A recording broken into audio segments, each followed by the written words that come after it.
اور فرشتوں نے جو یہ فرمایا بحمدک، تیری حمد کرتے ہوئے ہم پاکی بیان کرتے ہیں، اس کے معنی یہ ہے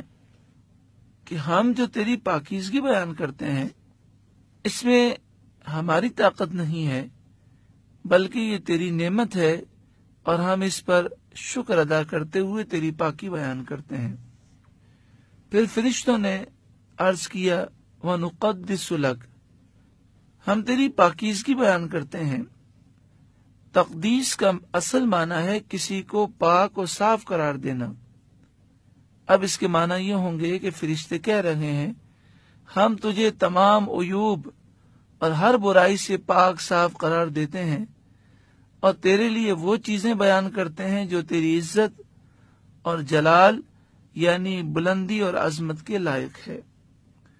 بعض علماء نے اس کے یہ معنی بھی کیے وَنُقَدِّسُ لَكَ، ہم تیری اطاعت اور عبادت کے لیے اپنے آپ کو پاک کرتے ہیں اور پوری توجہ کے ساتھ تیری ہی عبادت کرتے ہیں۔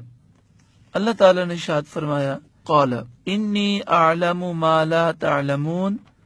مجھے معلوم ہے جو تم نہیں جانتے۔ مفسرین نے فرمایا کہ فرشتوں نے جو یہ کہا تھا کیا تو زمین میں اس کو خلیفہ بنا رہا ہے جو زمین میں فساد برپا کرے گا اور خون ریزیاں کرے گا، اس کے جواب میں اللہ تعالیٰ نے فرمایا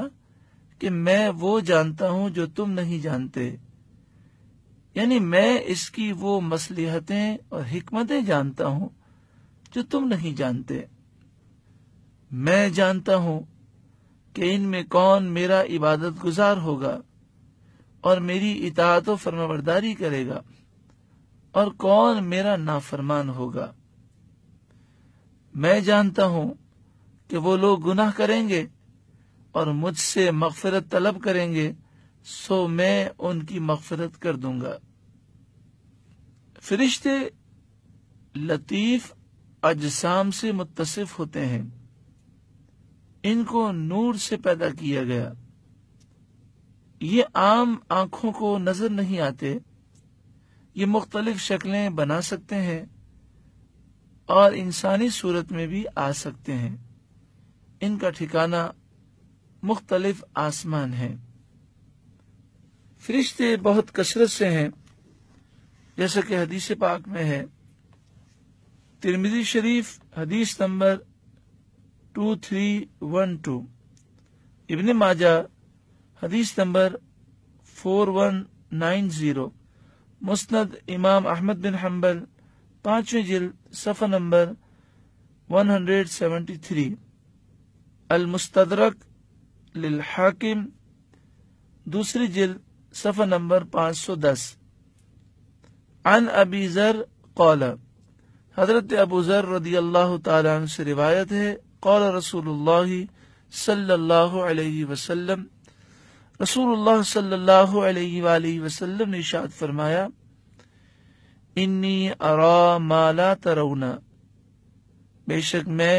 وہ دیکھتا ہوں جو تم نہیں دیکھ سکتے، واسمع ما لا تسمعون، اور میں وہ سنتا ہوں جو تم نہیں سن سکتے، اطوت السماء، آسمان چرچراتا ہے، وحق اللہ ان تئت، اور اسے حق ہے کہ وہ چرچرائے، ما فیہا موضع 4 اصابع الا وملک وادع جبہتی للہ ساجدا، کیونکہ اس میں 4 انگلیوں جتنی جگہ بھی ایسی نہیں ہے کہ وہاں کوئی فرشتہ اپنی پیشانی رکھ کر اللہ کو سجدہ نہ کر رہا ہو۔ اس حدیث پاک سے یہ معلوم ہوا کہ نبی اکرم صلی اللہ علیہ وآلہ وسلم کو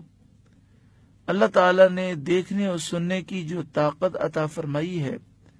وہ تمام لوگوں سے مختلف اور منفرد ہے۔ آپ کے دیکھنے کی قوت یہ ہے کہ آپ نے سر کی آنکھوں سے اپنے رب کا دیدار فرمایا۔